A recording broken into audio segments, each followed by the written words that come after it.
はい、こんにちは、皆さん。今日はですね、タイトルが日本が侵略されているっていうタイトルなんですが、実はアメリカもね、今、一部分の人たち、富裕層の人たちね、この人たちが国家、そして政治をね、運営してるんじゃないかということで、今日はお話ししたいと思います。この写真は3月に高市首相がアメリカに来た時の夕食会の写真なんですが、その夕食会に出席していた人たち、その中にやっぱりいたんですよ。私は見逃さなかったですよ。その重要人物は孫さんではありませんが、おりますね、孫さんも。先日、オハイオ州でデータセンターの工事が始まったという写真が、商務長官のラトニックと一緒に写ってましたね。この件に関しては、オハイオ州でも問題にかなりなってるんですが、そのデータセンターの件に関してはいつかお話ししたいと思います。で、この人が前回のビデオでも紹介しましたが、ミリアム・アデルソンといってトランプ大統領の政治基金のね、多額に寄付した人で有名です。ちなみにイスラエルでは一番の大金持ちですね。で、今回日本が侵略されているということで、誰に侵略されているかというのがこの方です。皆さんご存知でしょうか？アレック・カープといってパレンティアという会社の CEO です。で、2019年には損保とパートナーシップを組んで、日本の方にすでに進出しています。で、ヤマトだとか富士通などとも提携しているようですね。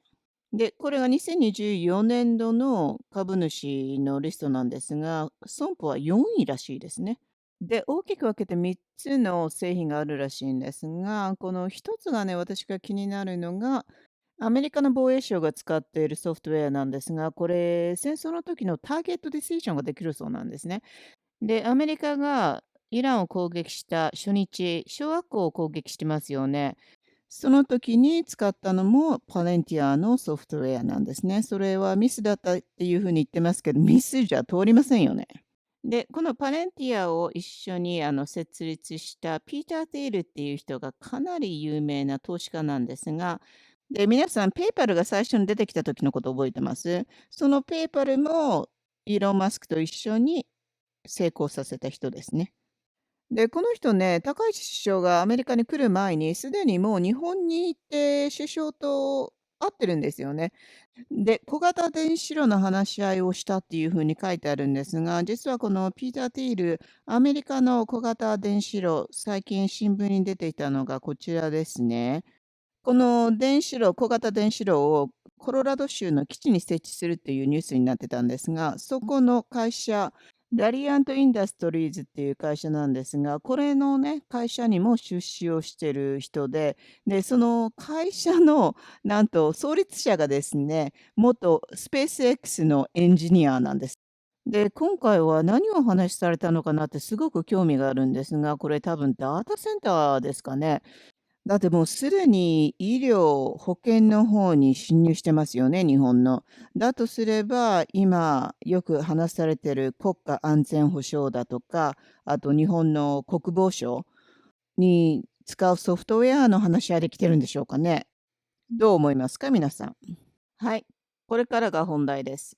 このパレンティアっていう会社がですね、実はアメリカではあまりよく言われておりません。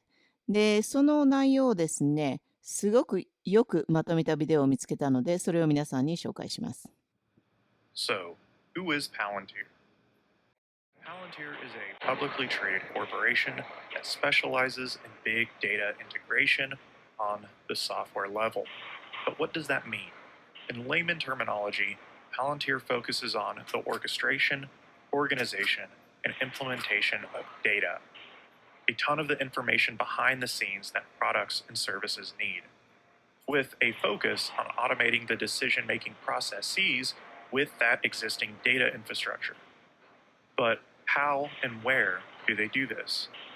They do this for corporate clientele such as JP Morgan, Wendy's, to public entities such as Britain's NHS, Norwegian Customs, Danish POL Intel, Predictive Policing, all the way to ICE and the CIA in the United States. Product lines such as Palantir Gotham allow police departments to predict potential crime with data of citizens in a given community. They can even run probability for whether someone might have a mental health crisis. For militaries such as the IDF, Gotham can expand drone capability to be completely autonomous, controlled, operated, and executed by a machine learning algorithm. Palantir Foundry can automate logistics and make predictive outcomes in healthcare and supply chains, such as Britain's NHS. このソフトウェア、イギリスと、あとドイツの方で問題になってるようです。で、イギリスだけではなくって、これは、フランス、ウクライナ、オランダ、イスラエル、スイス、デンマーク、ノルウェー、ドイツ、ヨーロッパのほとんどの国に導入されているということになりますね。なので次は日本に導入させるっていうことですよね、多分。They were founded by Peter Thiel, a billionaire venture capitalist and mega donor of the Republican Party, who broke campaign finance records by donating a whopping $15 million to J.D. Vance's 2022 Senate campaign. Thiel is also famous for pushing for fully private owned cities, city states entirely owned by corporations. You would prefer the human race to endure, right? Uh, You're hesitating. yeah. Well, Yes? I don't know. I would. This is a long hesitation. There's so many questions implicit in Should the this. human race survive? Yes, Okay. but あとこういうふうに録音されたテープも話題になってます。Peter Thiel and Jeffrey Epstein, two American billionaires, one shaping global technology, the other cultivating elite networks through leverage, access, and scandal. Epstein's calendars show several meetings with Thiel, while Epstein repeatedly raised Palantir to former Israeli Prime Minister Ehud Barak. However, he has a company called Palantir. So he thought that Peter would put you on the board of Palantir. Peter Thiel is one of the best. Even years after Epstein's 2008 conviction for sex offenses, they scheduled dinners and organized meetings, sometimes involving other high profiles. Following these meetings, Jeffrey Epstein invested about $40 million in venture funds co-funded by Peter Thiel.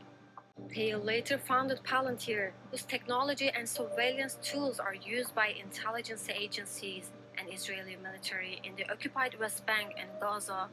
In just over 2 decades, Palantir grew from a CIA-funded startup into a multi-billion-dollar data power embedded in governments, militaries, and public services worldwide. Today, Palantir plays a growing role in the UK state, with contracts spanning the NHS, the Ministry of Defence, and local government systems. In return, Palantir has received nearly £190 million in the UK, while independent investigations suggest the true value of historic and current deals could exceed £670 million. Although protests over Palantir's influence are increasing across the UK, it remains one of the most powerful private data contractors in the British public sector. Palantir moves quietly from wealth to tech to government. Who benefits from this power dynamic remains unclear. The second major player is the eccentric CEO Alex Karp, an odd technology CEO who has remained in the shadows until recently. To disrupt and make the institutions we partner with the very best in the world, and when it's necessary, to scare enemies and on occasion kill them. A question emerges here. Amidst a very unstable technology market in the US, an economy generally bearish at the prospect of new technology investment, how has Palantir quietly grown by a seismic 23 times? Palantir didn't grow overnight, but the acceleration they are experiencing seemingly did, an acceleration fueled by robbery in plain sight, a heist that dwarfs anything in history. Yet, it's important to note the past 40 years of neoliberalism can be described as a heist in general, an unprecedented seismic extraction of wealth from normal, day-to-day working-class people, to the point where the rich have never accumulated more wealth compared to the rest of society in human history. But we all know this. Many aren't surprised that the top 10% own 93% of the entire US stock market, that the top 1% own over 30% of all wealth in the US. Journalists, economists, and even the rare politician have warned us for decades that this level of extraction is occurring. But without outright crippling society to the point of economic collapse, what else is there to take? Turns out, a lot more. And it's far more powerful and substantial than money could buy. And if you look what happened in, Operation Midnight Hammer, what happened in Venezuela, what's so far happening in Iran, you see one society just totally dominating. That's our society. Now, you could get into. I'm always in fights with my intellectual friends about. They're like, but wouldn't it be better to have a law-based system where everyone is equal? Yeah, sure, in theory. But in this world, it's us or China or Russia. Sure. Yeah. And not just for America, but for the whole world, that we are the power that actually has the decisive vote. And there is only one way to do that, and that is with military superiority. The following argues that the rise of the West was not made possible, quote, by the superiority of its ideas or values or religion, but rather by its superiority in applying organized violence. What do you mean by that, and is that what Palantir ultimately does? Well, I think one of the most interesting about that quote is it's indisputably and obviously true. はい。皆さんどう思いました？今のアメリカの政府がそれなんですね。特にトランプ大統領が2期目になってから、トランプ大統領の周りがすべて富裕層。その人たちが今権力握ってますからね、やりたい放題ですよね。ということで、日本もその属国にならないように頑張ってほしいものです。